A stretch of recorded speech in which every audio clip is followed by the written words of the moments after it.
She and Jan began walking towards the center of the market, eager to be lost in the sounds and colors of the town. The closer they walked to the market stalls, the louder the din of traders, horses, and carts rattling along the stony ground. In the middle of the square, a group of dancers alternated between stomping and landing lightly on their toes, in time with the rhythm of activity in the marketplace. The beat of the drums seemed to match the same timing as the horses impatiently changing weight from one hoof to the other as their people bargained with traders. "I'm going to dance with them," Anetka announced with a fervency she did not expect. Jan was so taken aback that there was no time to stop her before she was finding a place behind the circling dancers, where she could imitate their steps and follow as they moved through a pattern. Jan approached stealthily, as if hoping that he would not be seen trying to pull her away. But just as he was about to gently lead her away, one of the dancers spotted Anetka and drew her into the circle. The dancers smiled at her as she was enticed into their exalting. Anetka had, of course, taken some dancing lessons at home. Her tutors ensured that she had learned some basic skills in grace. But the dancing she had experienced before was not like this. This dancing, out in the open air, connected to others, laughing with her feet, brought her to a state of reverie she had never experienced before. She held on to each note, knowing full well that she might never be able to dance like this again. The tune ended, and she felt a sharp tug behind her. She ignored Jan. She would not go yet. No, she would not. But Jan would not let her continue. He tugged her sharply away from the circle, almost allowing her to fall as he forced her away. "Anetka, what if you were seen? We have agreed that the only way we can be in the marketplace together is if we remain anonymous." "But Jan, the dancing," Anetka sighed. "I wish I hadn't done it." "Good, then you won't try it again and get us caught." "No, not because of that. I wish I hadn't done it because now I will never be the same." Jan studied her carefully. "You can't dance like that. It's not fitting for your class. You're not the best example, you know, wandering the market with a girl. You know we're different. I come from nothing. Playing chess whenever you have the chance. But sometimes I earn money that way. And other times you squander your earnings when you lose. So what if I enjoy dancing?" By now, their conversation had taken them into the heart of the market stalls. Fortunately, the commotion of bargaining and selling was so loud that no one could hear them, even as they kept raising their voices to be heard so they could continue verbally sparring. "Look, Jan." Anetka was suddenly distracted from her fixation on their argument as her eyes were drawn to a stand filled with crucifixes. Each figure of Christ was splattered profusely with splotches of red, often in patterns of 3 on his legs. On some of them, the streams of blood were so prominent that they resembled icicles more than natural-looking blood. "If you get caught dancing, I will look bad," Jan persisted stubbornly. Anetka's focus snapped back to Jan rather than the crosses. "I see. So that's what really matters. You're worried about looking bad.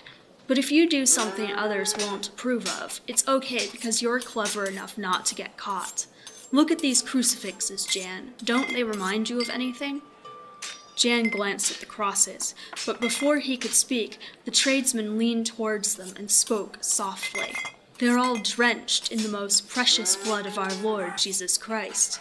You won't need to go on pilgrimage if you have one of these. You can say your devotions in the presence of true blood." "Let's go, Jan."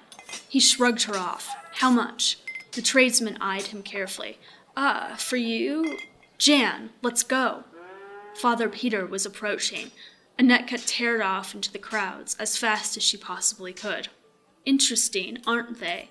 Father Peter spoke quietly into Jan's ear. Jan startled. "Don't let me catch you out here again, looking at these or with that girl. You are late for choir." What you just heard was an excerpt from my work on Jan Hus, the Czech church reformer who lived in the 15th century. Hus lived in a tumultuous time when it was dangerous to have differing opinions from the status quo. But he did.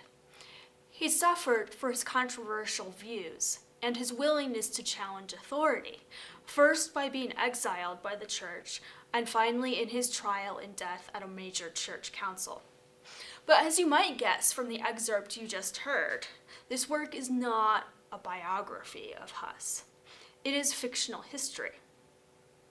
Fictional history is a way of exploring the past with fiction as the vehicle to do so. The goal of this particular project is to be as true as possible to the historical realities of Hus's life and times. So this means that I use credible sources that are from and about his era. When sources aren't available about aspects of his life, I create fictional characters and events. This year, 2018, marks 600 years since the end of the Council of Constance. That's the church council during which Hus was tried and burnt at the stake. So why a fictional story about Jan Hus now, so many years later? Well, Hus is typically portrayed as extremely radical in all of his views. And while it's true that some of his views were indeed radical, he did preach in Czech instead of Latin, long before the official Reformation began. For example, many of his views were quite orthodox, though, and not only were his views traditional and his analysis nuanced, but Hus was really stubborn about his subtle ideas.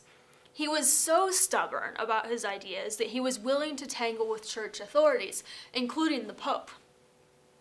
Ultimately, then, his ideas needled at church authorities, challenging them to see their own limitations.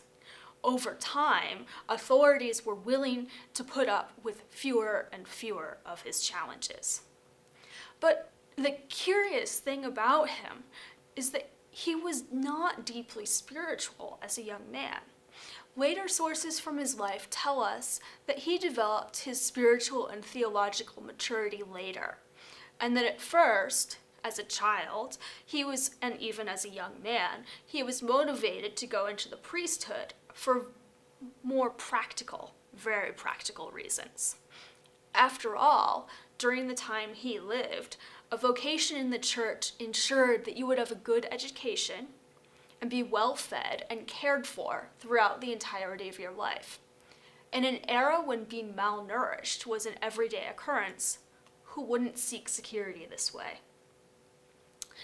Historical documentation doesn't tell us how Hus became a theologian, preacher, and finally a martyr. It only tells us that these things did occur. Fiction lets us read between the lines of historical sources. It satisfies our need to relate to historical figures like Hus as if they were our contemporaries. In my fictional history of Hus, I tell a story of his life and times through the eyes of those who knew him and might have known him.